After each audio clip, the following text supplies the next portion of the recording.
I'm Julie Barkey with this Senate update.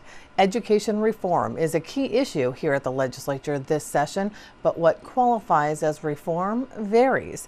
A package of ideas was unveiled on Thursday by the Senate GOP called Your School, Your Needs, Part 2.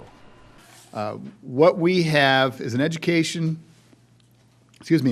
policy reform proposal that will help close the achievement gap, strengthen Minnesota teachers, and empower parents to make more choices in the education of their children, and help children do better and get better results. We have three broad categories in this proposal. We have closing the achievement gap, strengthening teachers, and empowering parents. Empowering parents, we have a proposal by Senator Roger Chamberlain. Unfortunately, Roger is out ill today. I'm going to have the authors speak to their individual proposals, those that can be here. Roger could not be here, so I'm going to explain to you the two proposals that Senator Chamberlain has. Senate File 496. It will double the education tax credit from $1,000 to $2,000, and it will allow that education credit to be used for tuition. Empowering parents, giving them more ability and options in how they spend their funding and how they spend on their child's education. In addition, Roger has Senate File 1224 that will index that credit to inflation so that going forward, we will keep up with the inflationary costs. That credit has not been changed since the early 90s. So by doubling it and indexing it to inflation, we're going to empower parents so that they can have more influence directly in their child's education, providing them additional options, able to customize educational needs for their individual child's needs. Secondly, we have a category of strengthening teachers, and we have a couple of proposals here. First, I want to call up Senator Pratt. Thank you, Senator Nenow. I have Senate File 473, which is the companion to House File 2 that should be heard and voted on in the House of Representatives today. Essentially what that does is it helps improve the quality of teachers two ways. One, it allows us to remove the last in, first out, or LIFO, which really ties the hands of our local school districts. Deciding who should be furloughed when you're making budget cuts should be a decision made by local school boards and local teaching bargaining units to decide what those rules and what those hierarchies should be. And so it puts that decision back in the hands of the local communities. The second thing it does is it helps streamline the licensure or certification of teachers who are coming to Minnesota with out-of-state licenses. We have a real problem, especially in greater Minnesota, where they're having a hard time finding qualified applicants to apply for teaching positions. This will hopefully give them a larger pool to choose from. And I often use the example of my mom. When we moved to Minnesota, she was an out-of-state teacher with 14 years of experience, and she ended up having 25 years of a successful career in the Shakopee school districts, to the point where even though she's been retired for 10 years, people still know her in the community. We need to have good quality teachers, regardless of whether, and making sure that we have the tools in place to certify people who are moving into Minnesota with teaching licenses. We have a proposal here under strengthening teachers by Senator Brandon Peterson. He was hoping to be here today, but I think he got caught up in committee. Senate File 1185 actually was heard in the Senate Education Committee today. Had a very good reception.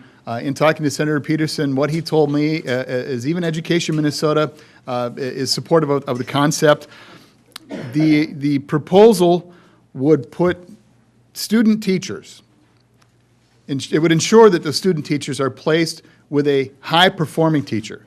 That now that we have statewide assessments, if you have an underperforming teacher, that is not the place to put a student teacher.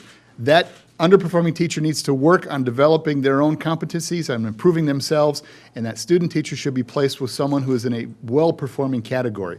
Well, I have two bills designed to close the achievement gap. The first one is Senate File 1408 that was introduced today, and that allows us to set some minimum graduation standards again.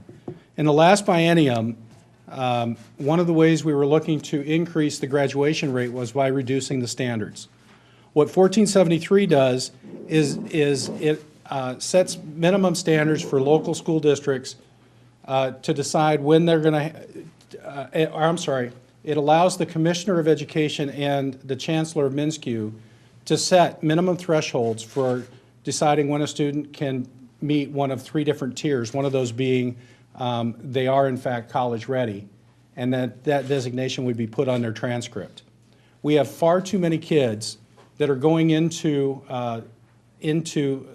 post-secondary school needing remediation. One of the things that we continue to hear in higher ed is that students aren't ready for college when they come out of the high schools, and so we need to do a better job of making sure that those students know where they are and that they can, in fact, go to college without needing remediation. The second is really one that tries to stop the achievement gap early in a student's career. And it's a standard to say that we should not allow a student to progress to 4th grade if they're not proficient in reading in 3rd grade. This is extremely important because when a student is in 3rd grade, they're still learning to read. When they go to 4th grade, they start reading to learn. And so what this bill intends to do is not to shame a child, but to make sure that we put them in the position that allows them to be most successful. That we don't socially promote them ahead so that if they were to go into 4th grade, they continue to fall farther and farther behind. And I'm pleased to say that both of these bills that were introduced today have bipartisan support. We have a continuum of proposals here, from learning to read, and then we have the concurrent enrollment, dual enrollment, college in the schools, senior to sophomore. There's a whole variety of those where you take the junior, senior year, and now increasingly even into sophomores, where you bring the college into the high school experience and help to make sure that they can go forward and go on into college well prepared. Well, it's come to my attention that in some of these cases, the rigorous standards currently, the National Association of NACEP is what it's called, is not being adhered to, or in some cases not being used. And so that is really a sad situation because this costs extra money to do, takes extra time. You have high school teachers, students, parents, taxpayers. So we need to be sure that rigorous standards, if these are preparing you for college, then those courses in the high school should indeed be college courses, but that they are being taught in the high school so that these students are well prepared. This bill is a bill that has not got a number yet. We're dropping it today, so it doesn't have a number. I can't tell you the number, but it will be out there. And it is simply a bill that is a requirement, puts a requirement on the Minneapolis School District to make itself into 6 smaller districts. They can design the districts themselves. We're not telling them how to do it. There are 6 election districts in Minneapolis. They could certainly do that if they wanted to use that parameter or any parameter they choose.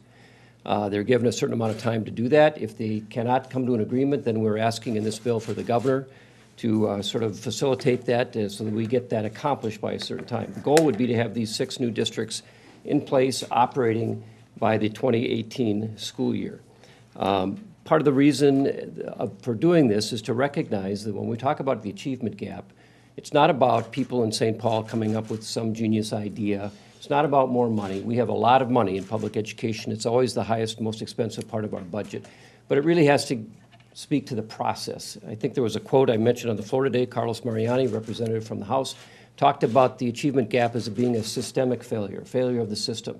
And what that tells us is that we need to think about how we can make the system more responsive.